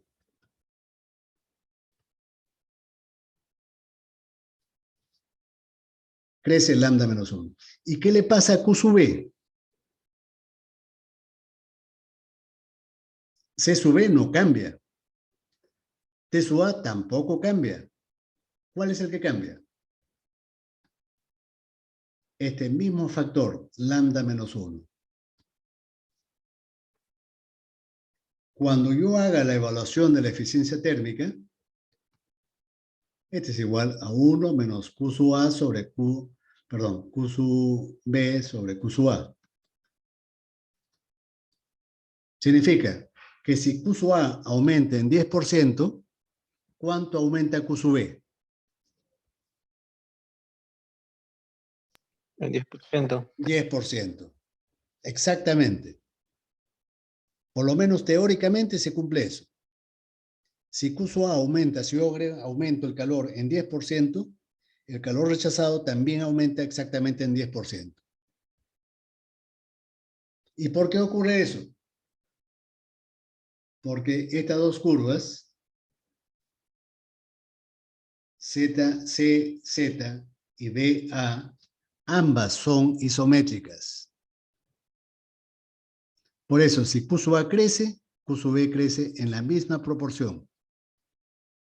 Y se va a cumplir la siguiente relación. TZ es a TC, como T sub B es a T sub A. En el ciclo Otto se cumple esto. Es por eso que teóricamente no crece la eficiencia térmica. No depende de Q sub A. No depende de TZ. No depende de lambda. En un motor real, sí. ¿Por qué depende de un motor real? Ya lo expliqué, ¿no? Cuando aumenta la cantidad de gasolina que ingresa al motor, las temperaturas de combustión aumentan notablemente. Y esto hace que las reacciones químicas de combustión se aceleren exponencialmente. La combustión se vuelve más completa, más limpia y más rápida. Cuando yo cierro la mariposa del carburador, ahí todo se empeora. Se empeora el encendido, se empeora la combustión, las reacciones químicas se vuelven más lentas, las emisiones contaminantes aumentan. Ese es el problema de los motores que tienen carburador o que tienen inyección en el ducto de admisión. Cuando el motor funciona en ciudad, funciona antieconómicamente y contamina el motor.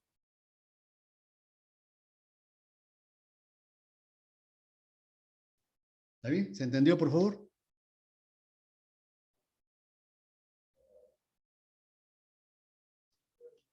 ¿Se entendió la explicación?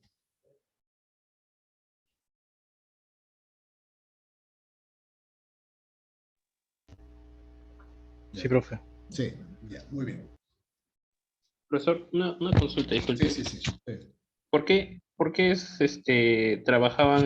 funcionaban de mala manera en ciudad? En ciudad, porque cuando yo transito por la ciudad, no voy a 180 kilómetros por hora. Las condiciones de tránsito no me lo permiten, ¿no es cierto? Y en Lima menos todavía. ¿A qué velocidad voy? En las horas punta voy a 5 kilómetros por hora. Y a 5 kilómetros por hora, ¿cómo estará el pedal del acelerador? ¿El chofer quisiera aprieta el pedal a fondo o muy superficialmente? Superficialmente. Muy superficialmente, apenas si toca el acelerador, ¿no es cierto? Para que el vehículo no vaya a mucha velocidad, porque no puede transitar a esa velocidad. Y cuando ocurre eso, la mariposa está casi cerrada. Se está estrangulando la admisión del aire al motor y la mezcla al motor. Está ingresando poco aire y poco combustible. En esas condiciones, todos los procesos se empeoran. Se empeora el encendido cuando salte la chispa. La combustión se vuelve lenta porque hay poco combustible. La temperatura máxima de combustión desciende significativamente. Y cuando la temperatura de combustión desciende, las reacciones químicas se vuelven lentas, incompletas, contaminantes.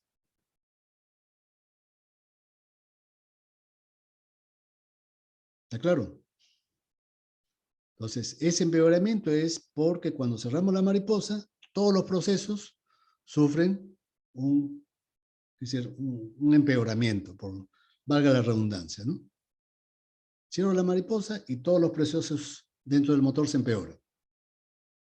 Las reacciones químicas se vuelven lentas.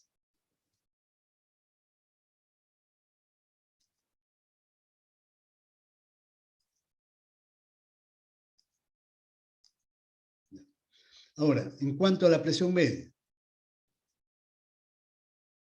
La presión media. ¿Cómo era la fórmula de la presión media? La fórmula de la presión media para el ciclo Otto, tenemos aquí, acá abajo, ¿no? Voy a ponerle la lupa a ver.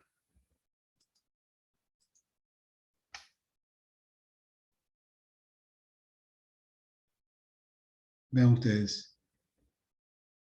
Todos los parámetros, P sub A depende de la presión del aire que viene de la atmósfera. Yo no puedo cambiar mucho ese valor de P sub A. P sub A se parece mucho a la presión atmosférica, un poquito menor. La relación de compresión depende de la fabricación del motor, del fabricante. K no tengo un manejo directo sobre K, no influyo sobre K. ¿No es cierto? Entonces, solamente puede cambiar lambda menos 1 y la eficiencia térmica. Pero hemos visto que la eficiencia térmica no depende de lambda. Entonces, lo único que tengo a disposición es lambda menos 1. ¿Y cómo cambia lambda?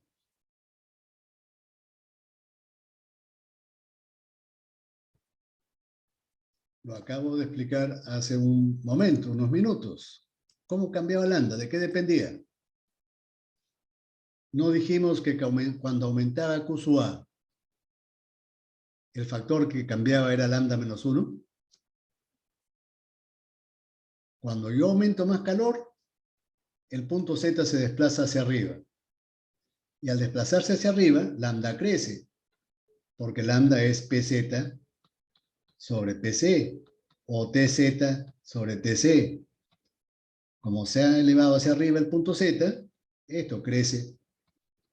PZ sobre PC crece y lambda crece. Entonces, la forma de cambiar lambda es aumentando la cantidad de calor. Si yo aumento calor, aumenta lambda. Si yo bajo el calor, baja lambda. En forma proporcional. Entonces, ¿qué le pasa al área del diagrama cuando yo aumento el calor? ¿No es cierto que aumenta? Originalmente el área del diagrama, ¿cuál era? Era solamente esto. Pero cuando yo le aumento calor, va a aumentar en esta zona de acá. Voy a pintarlo de color rojo. Cuando yo le aumento calor, esta zona roja es el incremento del trabajo. El área azul era el trabajo original. Entonces la nueva presión media del ciclo es igual al trabajo más el delta del trabajo sobre B sub H. Entonces, el incremento de la presión media del ciclo va a depender de cuánto calor yo entrego. Si entrego más calor, se va a producir más trabajo y como consecuencia de eso, la presión media del ciclo crece. ¿Está claro? Sí, profesor. Sí, ya, muy bien.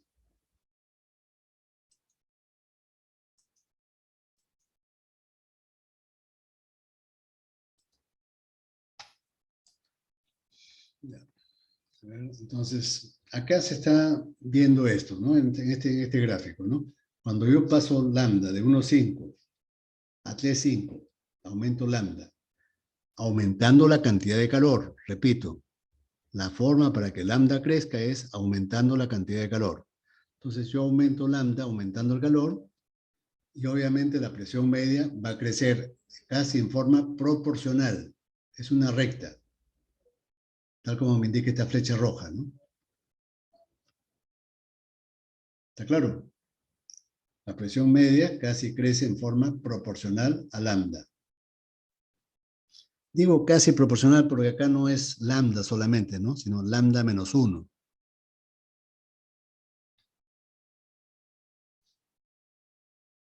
¿Está bien? Sí, profesor. Ya, muy bien. Para el ciclo diésel, ¿qué pasa en el ciclo diésel?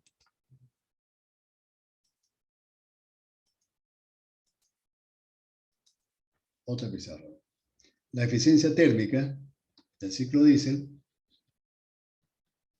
es igual a 1 menos 1 sobre epsilon a la k menos 1 por rho sub k menos 1 sobre k por rho menos 1.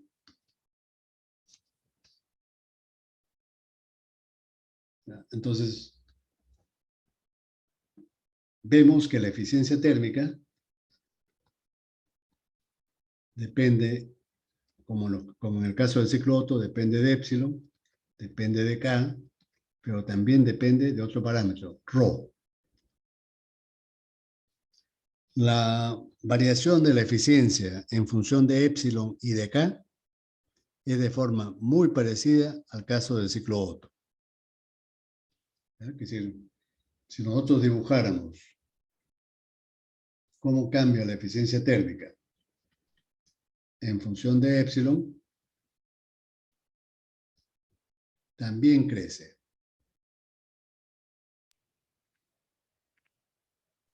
Ya, esta es la curva. También crece. También la curva es creciente cóncava hacia abajo. Pero a propósito le he dibujado una curva un poco más aplanada. ¿Qué significa eso? Que cuando aumenta epsilon, es cierto que aumenta la eficiencia térmica, pero cada vez con mucho menor velocidad.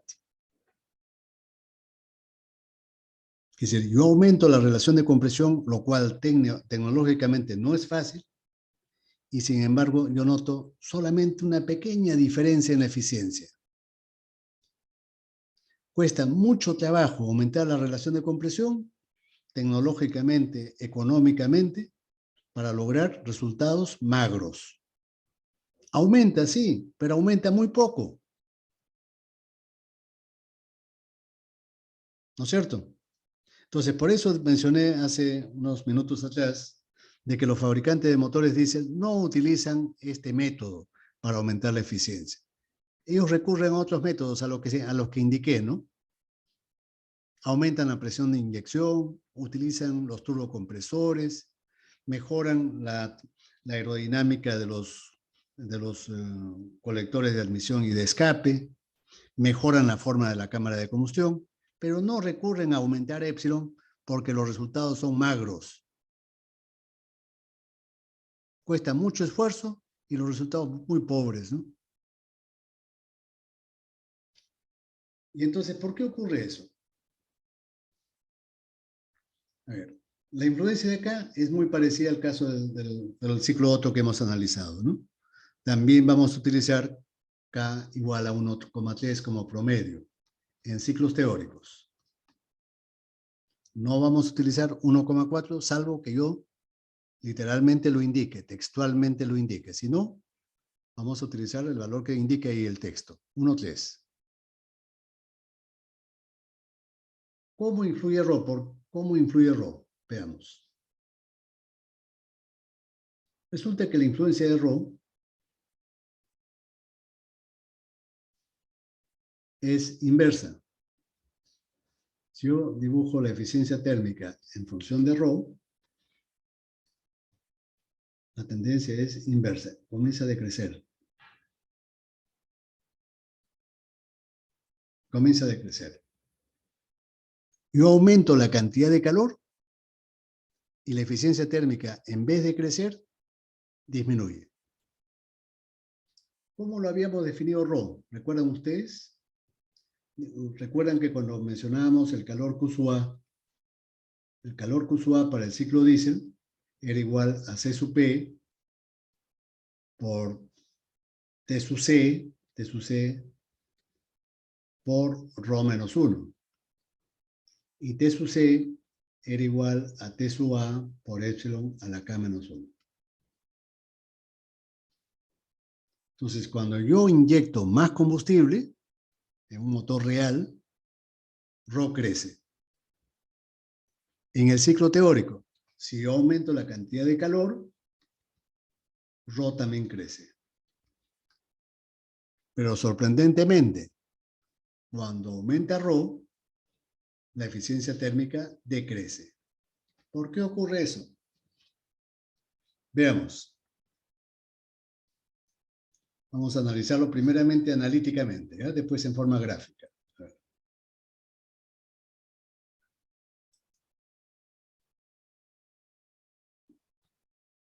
Si pongo la fórmula de eficiencia térmica es 1 menos Q sub E sobre Q sub A. ¿Ya? Q sub A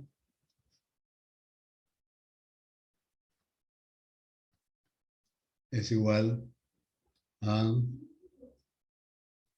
C sub P por T sub A por epsilon a la K menos 1 por Rho menos 1.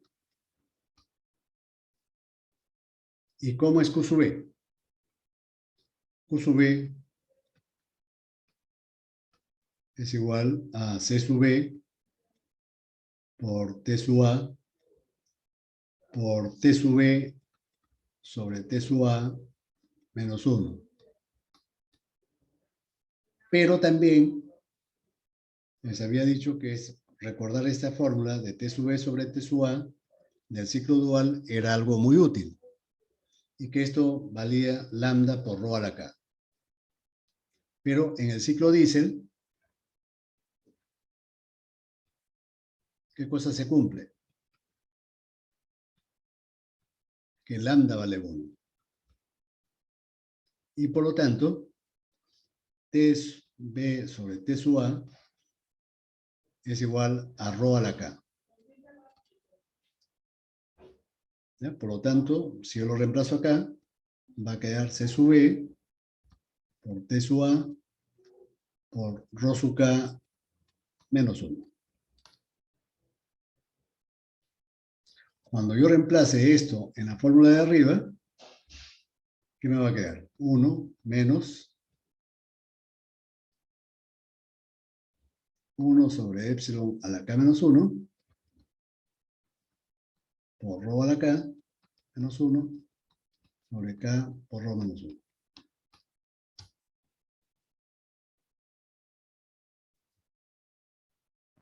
¿No es cierto? Y entonces, a ver, ¿cómo podríamos analizar esto? ¿Por qué el aumento de Rho provoca que todo este término de acá disminuya cuando aumenta Rho?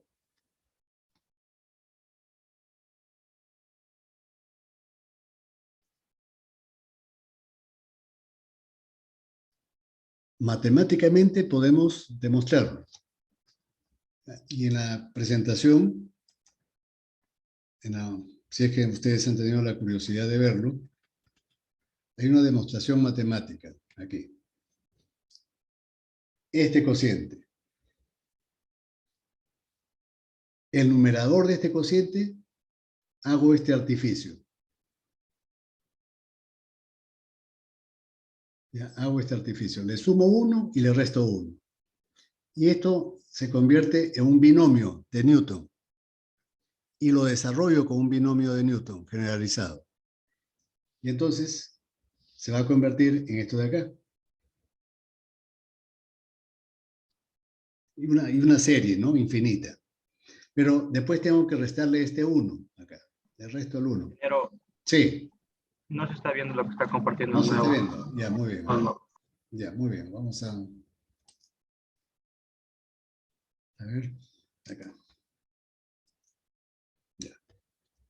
Ahora sí, ¿no? Sí, ahora sí. Ahora sí. Que decir, este factor, que decir, todo este cociente que está acá, ¿no?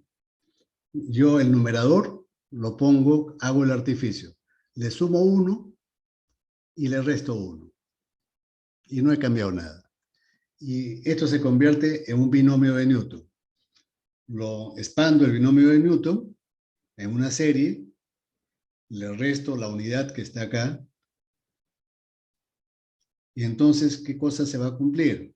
Este 1 se va a eliminar con este 1 de acá, y entonces me va a quedar esto, el primer sumando, más una serie infinita. Pero todos los sumandos son positivos, ¿ya? Entonces yo puedo aproximar, o puedo decir que esto aproximadamente es mayor que 1. Utilizando el binomio de Newton generalizado. Se comprueba que ese cociente siempre va a ser mayor que 1 cuando ρ obviamente sea mayor que 1 y k sea mayor que 1. Se cumple que eso es mayor que 1, este cociente. Y por lo tanto, cuando aumente a ρ, la eficiencia térmica va a ir bajando. Pero las demostraciones matemáticas son un poco complicadas y uno no las visualiza muy bien. ¿Qué cosa es la forma más práctica? ¿Cómo es la forma más práctica de interpretar eso? De analizar esto. La mejor forma es haciendo gráficos, un análisis gráfico. Y eso es lo que vamos a hacer enseguida.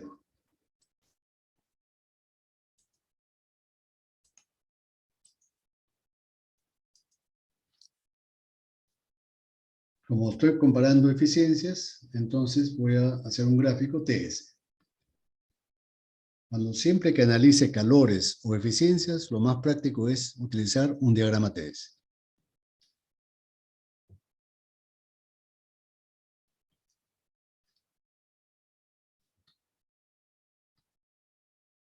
Temperatura, entropía.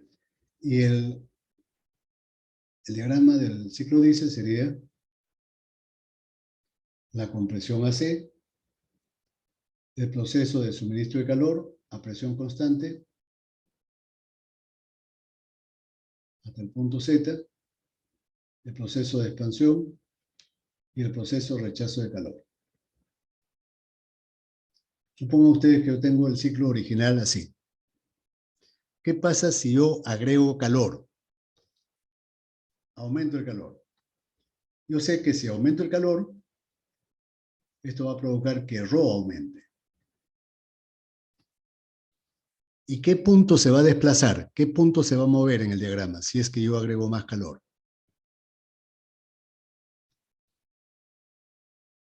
El punto Z. El punto Z se va a desplazar hacia la derecha. Y eso va a provocar que el punto B también se desplace hacia la derecha. Voy a tener un nuevo punto Z y un nuevo punto B. ¿Qué pasa si yo sigo aumentando más el calor?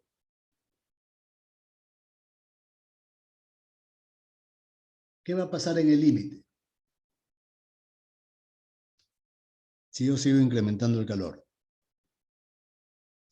Puedo observar, ahí visualmente, que las dos curvas, la curva CZ y BA, se van a intersectar en este punto. ¿No es cierto?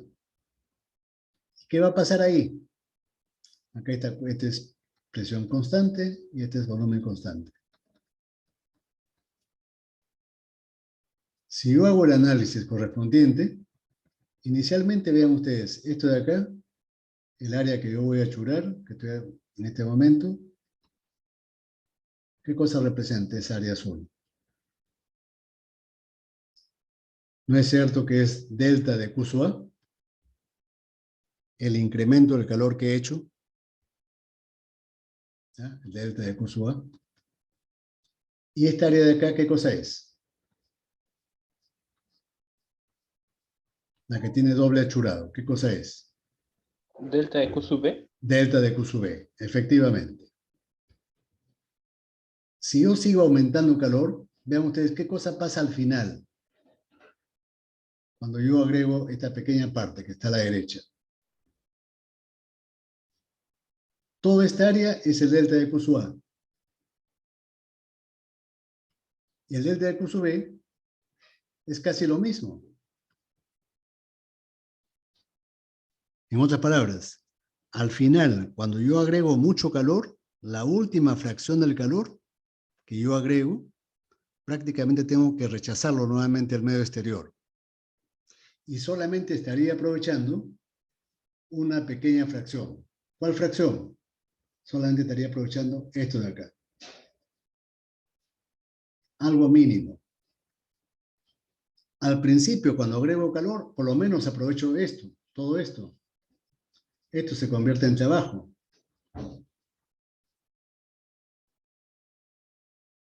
Pero al final, si yo sigo agregando calor, ya la última fracción es casi por gusto. Casi todo el calor que le agregué al ciclo lo vuelvo a rechazar. ¿Y por qué se cumple eso? Porque en este caso, estas dos curvas, CZ y AB, no son isométricas las dos. Una es isobárica y la otra es isométrica. ¿Cuál tiene más pendiente?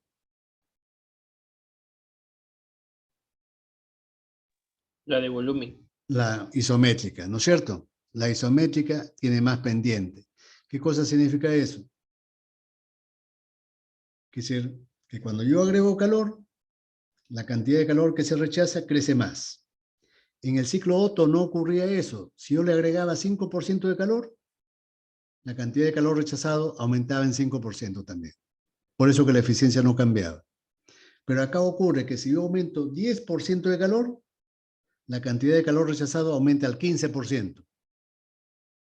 Si yo aumento 20% más de calor, la cantidad de calor rechazado aumenta a 25, por ejemplo, por ciento.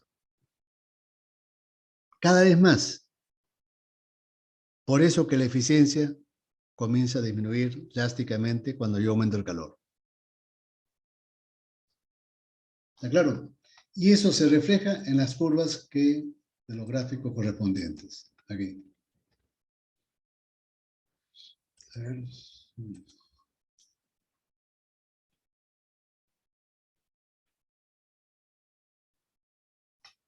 Aquí, por ejemplo, está, ¿no? Que es la eficiencia térmica en función de ρ, con K igual a 1,3. Vean ustedes, aumento ρ y la eficiencia térmica, en vez de crecer, disminuye.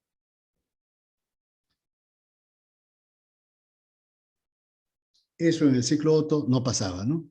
En el ciclo Otto, la eficiencia térmica no dependía de lambda. Aquí sí depende de la cantidad de calor y depende de ρ.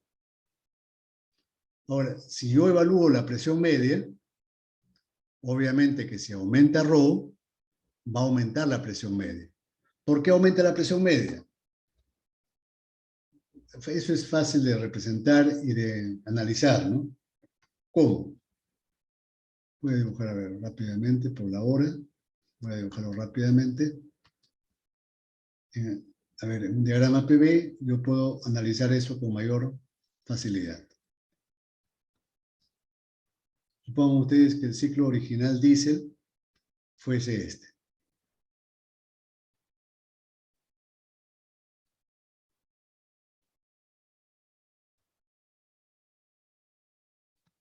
Si yo agrego más calor, ¿qué punto se desplaza?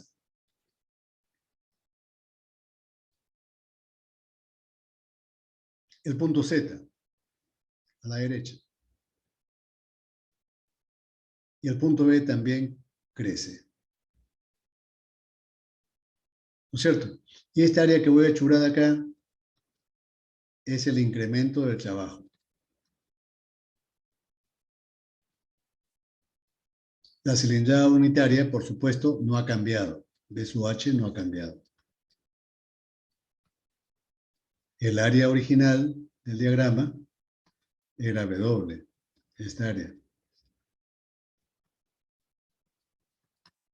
Y la presión media nueva, la nueva presión media, será igual al trabajo más el delta de trabajo sobre B sub H. Como el área ha crecido en delta de trabajo, la presión media obviamente ha crecido. Y eso ha ocurrido porque yo he aumentado la cantidad de calor y eso ha provocado el aumento de ρ.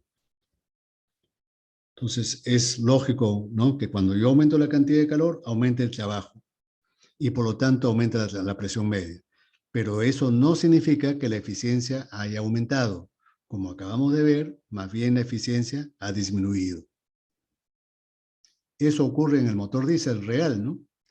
Cuando nosotros aumentamos mucho el combustible, ¿qué cosa le pasa al motor del vehículo? ¿Han visto las combis cuando están sobrecargadas de pasajeros? ¿Qué cosa hace el chofer para que se desplace el vehículo? ¿No tiene que pisar más el pedal? Y cuando pisa el pedal, ¿qué cosa ocurre? Se inyecta más combustible. Pero como hay exceso de combustible, el motor no puede quemar una cantidad ilimitada de combustible. ¿Qué pasa con el combustible en exceso? ¿En qué se convierte? Humo negro. Humo negro. Humo negro es el sinónimo de combustión incompleta en el motor diésel. Combustible que no pudo mezclarse con oxígeno. Y entonces eso es pérdida. La eficiencia del vehículo diésel comienza a bajar si yo lo sobrecargo. ¿Está claro? En el motor Otto no ocurría eso. En el motor de gasolina no ocurre eso.